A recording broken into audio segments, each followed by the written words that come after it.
USP, and being an ordinary maverick. This is Ajay, your host, an ordinary maverick sharing real life thoughts, experiences, and maverick tips. Today's podcast centers around the powerful word called USP. Many of you may know of this word, may not know, but the full form is unique selling proposition, which is very commonly used in the business environment. When we talk of USP, usually what comes to mind is businesses, brands, whether it's McDonald's or Virgin Atlantic or the Tatas, Apple, Microsoft, etc., etc. It's like you kind of take a name of the business or the brand and immediately a mental image which may be either positive or negative, which may give you a good feeling or a not so good feeling, and that's what comes to your mind.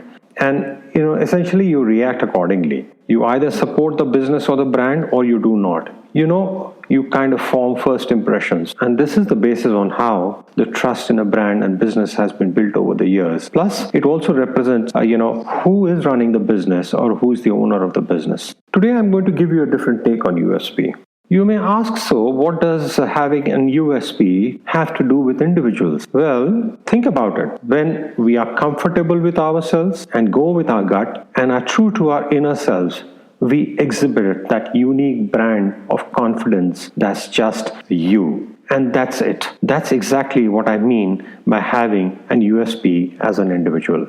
It's creating impressions. I'm sure you've heard about the first impressions and the lasting ones as well in this context. Let me share something. It's been close to 30 years and I still can clearly remember this guy selling kulfis, which is an Indian ice cream close to where I lived at that point in time. This man had created his USP, simple way of promoting his homemade ice creams, making sure one remembered him and the ice creams and came back for more. He had a unique way of pronouncing the names of his ice creams. In fact, even after 30 years, I still remember the sound of raspberry ice cream, which essentially is, raspberry ice cream. And it still echoes in my mind, very crystal clear. This kind of did one thing for sure. We went back to have the ice cream every other night just to hear him say raspberry.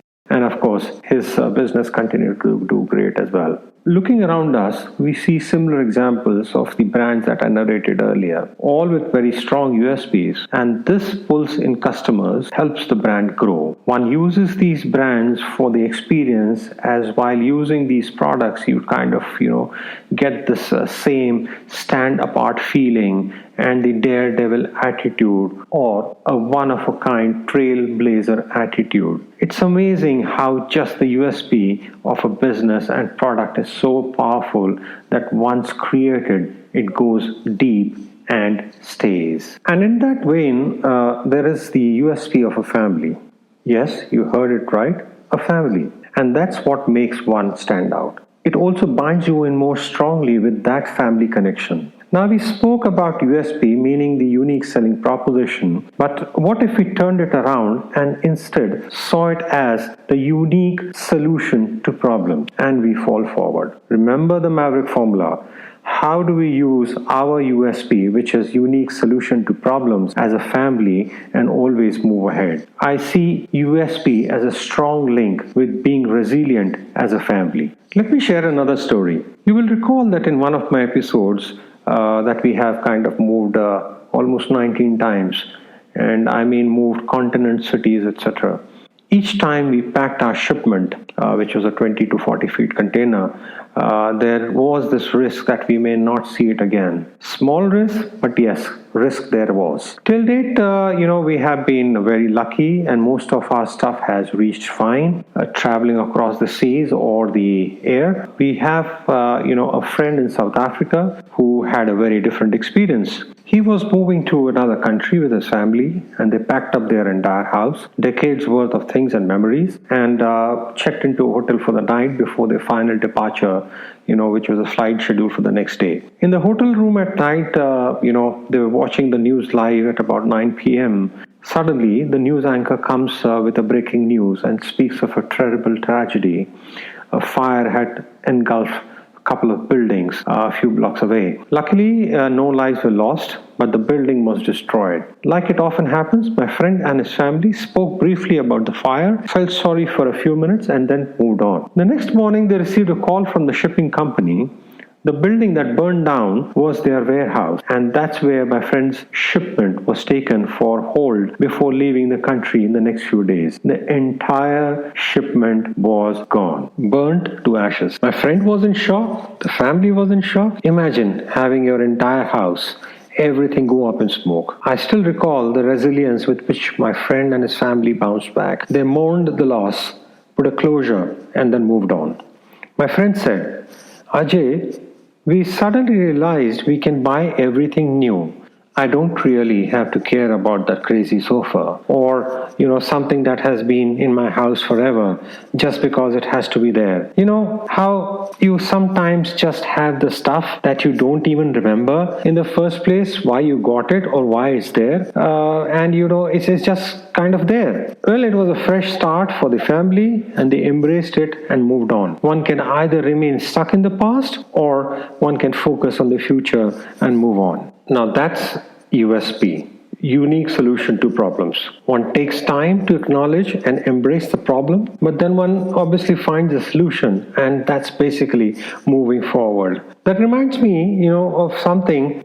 We all carry our furniture, different things that have meaning for us. Memories collected over the years, etc., etc. But think about it. When it's the decisive moment in crisis, what is the most precious thing? I experienced this some years back in Mumbai. We were awakened one morning with our entire bed shaking. The fans were completely shaking, hitting the roof from side to side. My wife and I got up with a start, completely disoriented for a moment and wondering what is happening. And then I shouted, "It's an earthquake! It's an earthquake!" Now, we were living on the 7th floor of a high-rise building, and the entire building seemed to be shaking from side to side. It was one of the scariest moments that we have lived through. Well, we decided we needed to go down ASAP, and in those moments, the only luggage that we took with us were, guess what? Our 2 girls. Believe me, at that moment, our girls were our only treasures. It's moments like these that put our entire life into perspective. It's what I remember my friend said to me after losing his entire house and shipment. We are alive, we are together. What more do we need? And if we need something, we will build it all over again. Isn't that a true Maverick? So go ahead, define your USP. I would love to hear your thoughts. This is Ajay signing off with a loud shout out to fellow ordinary Mavericks out there. And if you would like to join me in any one of my episodes and share your take on the Maverick formula itself and your experiences, we would really welcome that. You can reach me on theordinarymaverick@gmail.com. Here's wishing you all the very best. Stay well, stay safe.